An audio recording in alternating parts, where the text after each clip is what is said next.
Here is a term you've probably never heard before: well-intentioned racism. And Harry Jaggard might be the perfect example of it. Not because he hates Israelis, not because he came to Israel with an anti-Israel agenda. Actually, it is almost the opposite. Harry is a travel YouTuber who came to Israel with good intentions, real curiosity, and a genuine desire to hear both sides. He made 4 long videos about his visit, talking to Israelis, Palestinians, settlers, and people he met along the way. Because of that, he shows part of this conflict that you will never see on the mainstream news. He also talks a lot about the settlements, which give me a rare opportunity to address a topic I usually avoid, and later I will explain why. More than anything, Harry's video reveals repeating patterns that most people miss. We will get to all of that, but first I want to start with something genuinely positive. Listen to what Harry says while walking through Jerusalem. Everyone knows it's controversial, and I can speak freely for the first time ever, because I've been to Russia, I've been to Afghanistan, I've been to Yemen, Syria, all of these countries you cannot speak freely because of the government there. This is the first time in a country that is democratic, and therefore free speech is allowed here, which is like super unique for countries I go to. So that means I can speak freely, ask questions I want to ask. Just for that, I'm giving him 10 points. This is such a crucial point, and I wish more travel creators and journalists were honest enough to admit it. It is actually one of the main reasons you hear so much about Israel in the first place. Anyone can come to Israel, criticize the country, accuse us of the worst things imaginable, and then comfortably go out for a beer afterwards. As Harry pointed out, in many of the authoritarian countries he visits, Russia, Syria, Yemen, Afghanistan, Lebanon, you simply don't have that freedom. Not as a journalist, and definitely not as a local. People are terrified to speak to a guy with a camera because they know there will be consequences. If you are watching this from the West, close your eyes for a second, take a breath, and say thank you to the generations before you who fought so that you could breathe free air today. And if you are an American and you genuinely think your country is a terrible place, do what Harry does. Buy a ticket, spend some real time in a place where criticizing the government comes with a real cost, and see how that feels. I'm giving Harry another 5 points for that, because when you have never lived in a society where people are genuinely afraid to speak, it is far too easy to take your freedom for granted. Now, after giving Harry credit where credit is due, let's go back to the very beginning. Take a look at how he opens this video. Today, I'm traveling around Israel and Palestine, one of the most contested pieces of land on earth. And I don't give a what they're gonna do in Gaza. A place that everyone already has an opinion on. We want to live in peace. Nobody wants innocent people to be killed. There's no country like Israel. First of all, we have the right to exist. Second of all, this is our country. When people think of this region, they think of war, religion, and politics. We're going to have Gaza. We don't divide. We will have Gaza. But beyond all of that, there are millions of ordinary people just trying to live their lives. And that's the part that nobody really shows you. What I will say is that there is a difference between a government and its people, and I've always said this, and I think this is especially true in Israel. The United Nations investigation team says Israel has committed genocide against Palestinians in the Gaza Strip. Right away, in the first few seconds, Israel is framed in a specific light. You hear a massive accusation against Israel, including the word genocide, but not a single word of critique towards the Palestinian side. And that matters. You cannot claim you are coming into this completely neutral when that's the lens you set before the journey even begins. Harry, I'm sorry, but you are losing 2 points right here. And there is another line in this intro you need to pay attention to. Harry repeatedly says there is a big difference between the government and its people. It's practically his slogan. Keep that line in mind because we are going to come back to it later.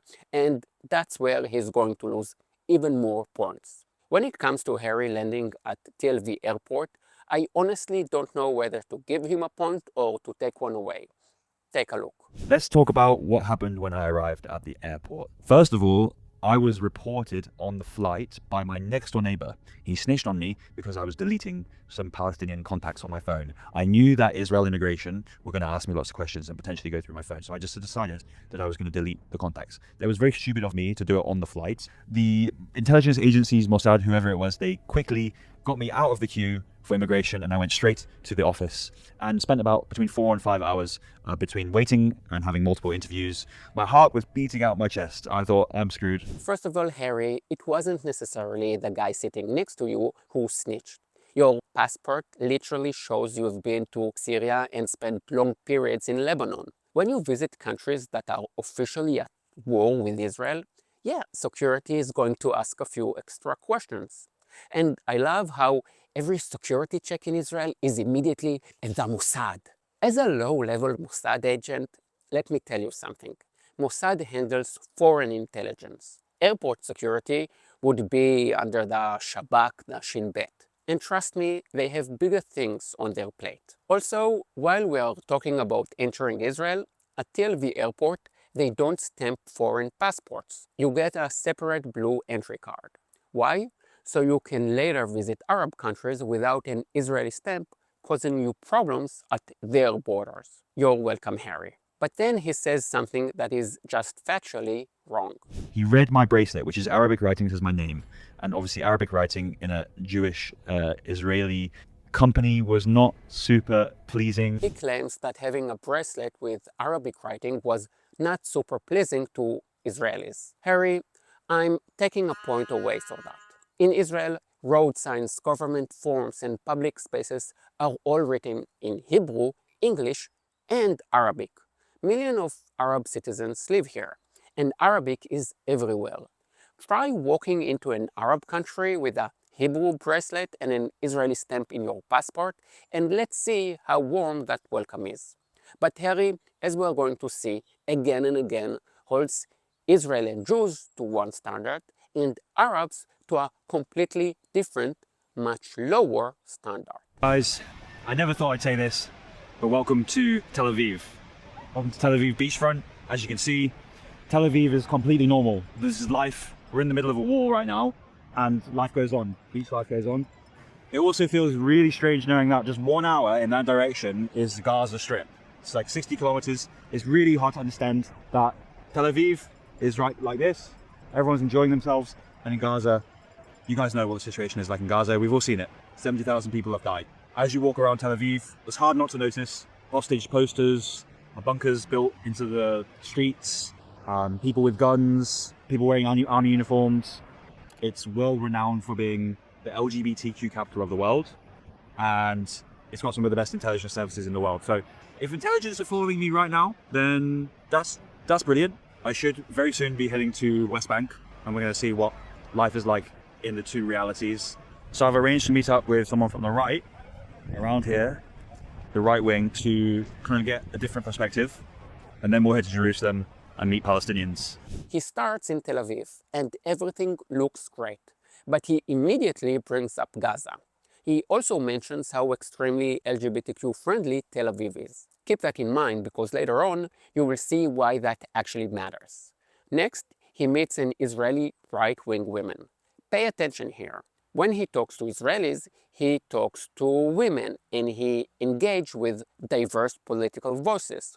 But when he talks to Palestinians later, there are no women, and there is definitely no right-wing equivalent. Right out of the gate, he asks her. As far as you're aware, the 70,000 people that died in Gaza, that's acceptable for... And this reveals the entire pattern on his series. When Harry is with Israelis, he's a hard-hitting journalist. When he is with Palestinians, he's a tourist. With Israelis, he investigates, challenges, he asks tough questions about Gaza and settlements. With Palestinians, he sympathizes. He tastes the food, enjoys the hospitality, and listens to their pain. One side gets grilled on accountability. The other gets empathy and cultural immersion. And that contrast in expectations, that's the entire framing of his series right there. Now, as for his conversation itself, she's a Netanyahu supporter. And to be fair, her delivery doesn't always come across great on camera. but I actually agree with most of her core points. You also have to remember he's interviewing an Israeli woman in the middle of a brutal war. Still, in the end, he did manage to catch her off guard. All Judea and Samaria belong to the Jewish people. Okay, so when you say Because of the when you say Torah. when you, yes, definitely because Just of on the chat and yes, definitely because of the Torah, and definitely because it's our country. Okay. So why do I say Harry managed to catch her off guard? Because if you want to frame Israel as a religious fundamentalist country, especially to a Western liberal audience, you need the Bible, you need God. You need a Jew on camera saying, God gave us this land. Of course, when Harry talks to Arabs, he never asks if they view this land as an Islamic waqf. He doesn't challenge them with, don't Jews deserve one tiny country when Muslims have over 50 Muslim majority states? Doesn't your own Quran mention the land being given to the children of Israel? None of that. Now, here is what I would have said. You can believe God gave this land to the Jewish people, or you can believe he didn't. It doesn't actually matter. You could claim God gave this land to the Chinese or to the people of Wisconsin.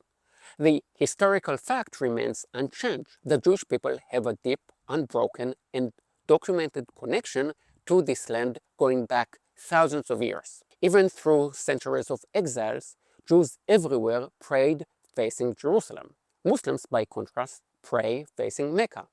Throughout his entire series, Harry completely ignores this well-documented historical connection to the land of Israel, to Judea, and to Samaria.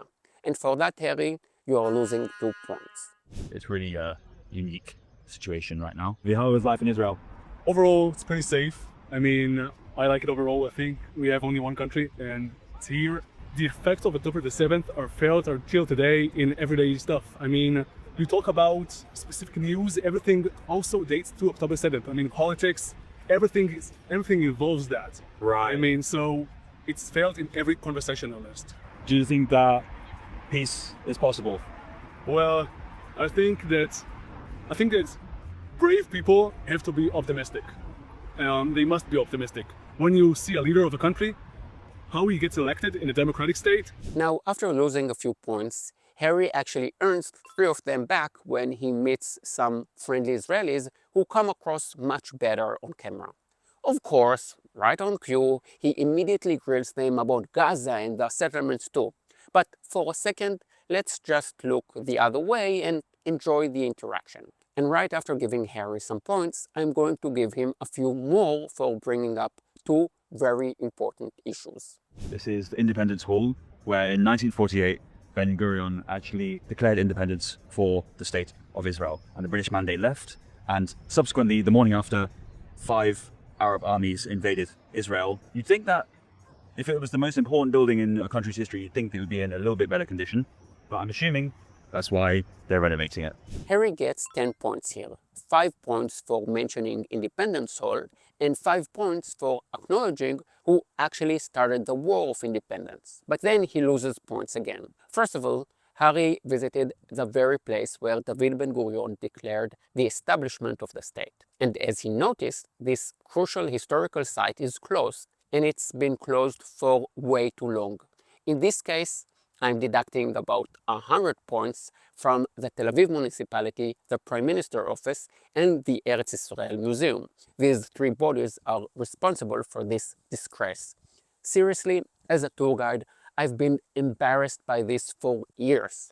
It's deeply frustrating when tourists want to come, learn about the founding of the state, and this is what they run into. And when such an important site is closed, tourists, like Harry, go elsewhere to learn the history. Even so, Harry points out something very important that many others forget to mention, that right after Israel declared independence, 5 Arab armies invaded the new state. That the Arab side was the one that launched the war. But right after that, he says a few things that are simply incorrect and loses 3 points. Everything that's happened in the last 75 years in the history of Israel and Palestine dates back to what happened in this room, in this building.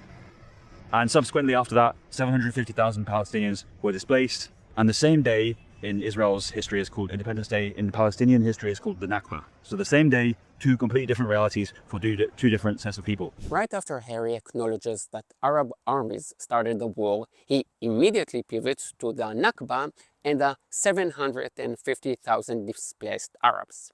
He calls them Palestinians. To be precise, I would say Arabs of Palestine, because back in 1948, that's how they were identified. Moreover, it is telling that he doesn't mention the roughly 850,000 Jews systematically driven out of Arab and Muslim countries during that same period. But then Harry makes a claim that sounds dramatic, but is historically completely false. He says, everything that's happened in the last 75 years in the history of Israel and Palestine dates back to what happened in this room, in this building. Harry, no. The conflict didn't start because Ben-Gurion declared independence in May 1948. Mass violence attacks against Jewish civilians began decades earlier, like the 1920 Jerusalem riots. And this specific war started on November 30, 1947, the day after the UN voted for partition, when Arab gunmen ambushed Jewish buses. Notice the date, 1947, before the settlements, before the 1967 occupation, before the State of Israel even existed. The Arab leadership rejected the Jewish state in any borders. If you want to know how extreme that leadership was, look at their three leaders in the 1940s. Amin al-Husseini, the Grand Mufti of Jerusalem, Kawakji, and Hassan Salameh, who actively collaborated with Nazi Germany during World War II. And here is something almost nobody talks about. In 1998, Yasser Arafat officially declared May 15 as Nakba Day. Why May 15th? Not because of a specific battle or a single village, but because it is the exact day after Israel declared independence. When Kuwait expelled over 300,000 Palestinians after the Gulf War, there was no international day of mourning, no yearly protest. Why? Because it logically proves that what the Palestinians' leadership defines as catastrophe isn't just the refugee question. It is the very existence of Israel as a Jewish state. So, Harry, I appreciate you giving credit where it's due, but on this one, you're losing 3 points. Wow, is this your car? Yeah. Amazing. Thank you so much for taking me. That's very kind of you. I keep getting this wrong. You are Jewish, sorry, you're not Jewish, you're Israeli Arab. Israeli Arab, Israeli Muslim. Muslim Arab was Muslim Arab. born and raised in Israel and have Israeli nationality. Wow. Like 2 million. There are 2 million Arab Israelis Yes. in Israel. Very interesting. 85% are Muslims and other than like Druze and Christian. Okay, okay. Would you say that you're treated differently here as a Muslim Israeli, or is it the same? You know, when we talk about individuals, like if you're a doctor and you are a successful doctor, you can get the highest level in the hospitals here in Israel. You can get everything. Mm-hmm. But when you talk about community, an Arab community, you can see the village. The Arab villages there are Less developed. Less developed. Have you been to West Bank or Gaza? Yeah, no, I have been only to West Bank. To Gaza, I never visited there. Okay. In West Bank, we can go, and a lot of people will go to West Bank to buy things for a lot cheaper from the prices here in Israel. So we can cross the border by car and buy from there. Harry drives from Tel Aviv to Jerusalem with an Israeli Arab. For this, I'm giving him 3 points. Not because he did anything radical, but simply because he captures a completely normal scene that Western media usually hides. An Israeli Arab driving a nice Chevrolet, casually saying, yeah, my life is good, better than in most neighboring countries. Personally, I don't face discrimination. I can become a doctor and I can freely shop in Palestinian cities. Outlets like the BBC or The Guardian never show you this side of reality. 2 million Arab citizens live in Israel with full democratic rights and a high standard of living. But that doesn't fit the narrative. Now, there is an ironic twist here. Harry shows that an Israeli Arab can become a senior medical doctor in Israel. Coincidentally, Harry has spent a lot of time in Lebanon. But did he ever mention in his Lebanon videos that Palestinians there are legally banned from dozens of professions, including being a doctor, and subjected to actual systematic apartheid? I doubt it. Now listen closely, because I'm about to tell you something you've probably never considered. In some very real ways, an Israeli Muslim has freedom in this land that I, as an Israeli Jew, do not have. First, he can visit the Temple Mount, the holiest site in Judaism, with far fewer restrictions than I face as a Jew. My access is strictly limited to specific hours, specific days, and heavy surveillance. Second, as an Arab, he can drive into Palestinian Authority Area A, cities like Nablus, Jenin, or Ramallah, to go shopping. As an Israeli Jew, entering those areas is strictly forbidden by Israeli law, and entering them could literally cost me my life. Keep both of these points in mind, because we are going to come back to them very soon. The next part takes place in Jerusalem. Harry arrives in the Old City, at one of the entrances to the Temple Mount. So it's very quiet. Yeah, They cannot be to Al-Aqsa. Why would they want to go to Al-Aqsa? because they believe that the third prepared their place for religion. What would finish they got into? Oh shit! Wow. Do you see the IDF are actually stopping these guys from getting into Al-Aqsa Mosque? Here, Harry asks a naive question that accidentally exposes the exact double standard I've been talking about. He asks why Jews even want to go up there, and why they aren't allowed in. Well, Jews want to access the Temple Mount because it is the single holiest site in Judaism. It is where the first and second temple stood, centuries before the Dome of the Rock was built. Just as Muslims have free access to Mecca, Jews should logically have free access to their holiest site. Sounds reasonable, right? Here is the reality. Muslims can enter the Temple Mount through 10 gates almost 24/7. Non-Muslims and Jews, however, can only enter through one specific gate during extremely limited hours. And Jews are forbidden from openly praying there. A police officer actually explained this restriction to Harry right on camera. First, you have a shit ton of special test go inside. Okay? She's open from 7 to 11 in the afternoon until 1:30 until 4. فيها بعد صمت انستر انه انت سلوكين برجع يصير I said we've got a special interest. yeah okay for terrorists because of this way so for Muslims. Thank you. Thank you so much. Thank you. That's great. That's great news, actually. I wasn't expecting that. And he was also very helpful. So the police officer tells him that this entrance is for Muslims only. And Harry says, That's great. That's great news, actually. now imagine there was a place in Tel Aviv where someone told you this entrance is for Jews only. Or imagine a church in Europe where Christians could enter freely, but members of another religion faced restrictions. Everyone would immediately start talking about discrimination.